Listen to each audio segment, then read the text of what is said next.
हरि ओम. Corona न करोती. योगदास श्री जय गणेश जोशी लिखित आध्यात्मिक लेख क्रमांक 19. न करोती. तू पाहिले असशील की काही जण जमिनीवर किंवा खुर्चीवर बसल्या जागी पाय हलवू लागतात. काही जण आजूबाजूला असलेले पुस्तक हातात घेतात आणि त्याची शिवणाकडील बाजू डाव्या हाताने पकडून उजव्या हाताने पहिल्या पानापासून शेवटच्या पानापर्यंत पाने फर फर फर अशी सारखी उलगडत मिटत राहतात. काही जण बोलता बोलता हाती लागेल ती वस्तू घेतात आणि त्या वस्तूशी हातचाळा सुरू करतात. उदाहरणार्थ, प्लास्टिकची फूटपट्टी दोन्ही हातात धरून धनुष्यासारखी सारखी वाकवत राहतात. ती मोडली की "अरे, मोडली वाटतं" असे काहीतरी बोलतात.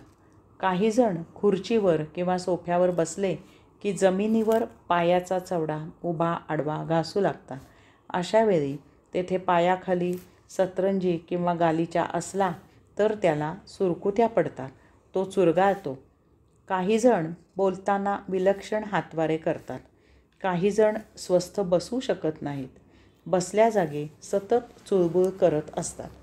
काही जण टिंब टिंब टिंब. सांगायचा मुद्दा असा की हे लोक नेमके काय करतात?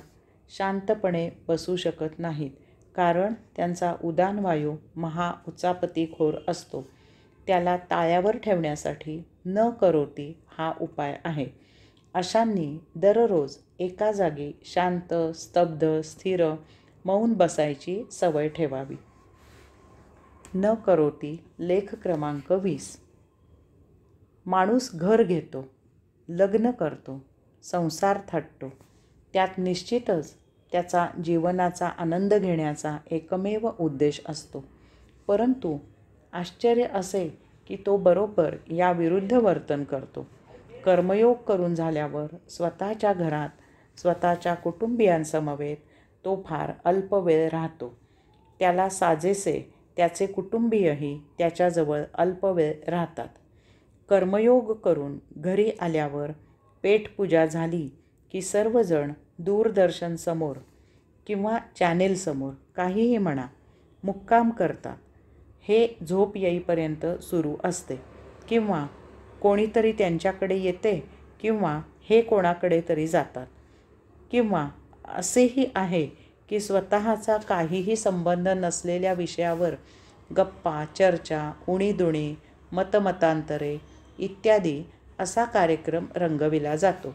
यासाठी आप्त इष्ट, ओळखीचे, अनोळखी ह्यांच्या आयुष्यामधील खाजगी गोष्टी, राजकारण, समाजकारण, करमणुकीचे कार्यक्रम इत्यादी असंख्य गोष्टी चघळायला आहेतच.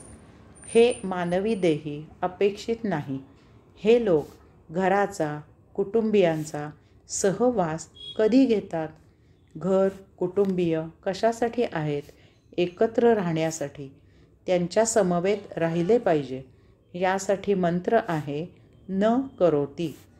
अत्यावश्यक तेवढ्याच बाह्य गोष्टी करा आणि प्रशांतपणे कुटुंबात, घरी आनंदात राहा. हरि ओम.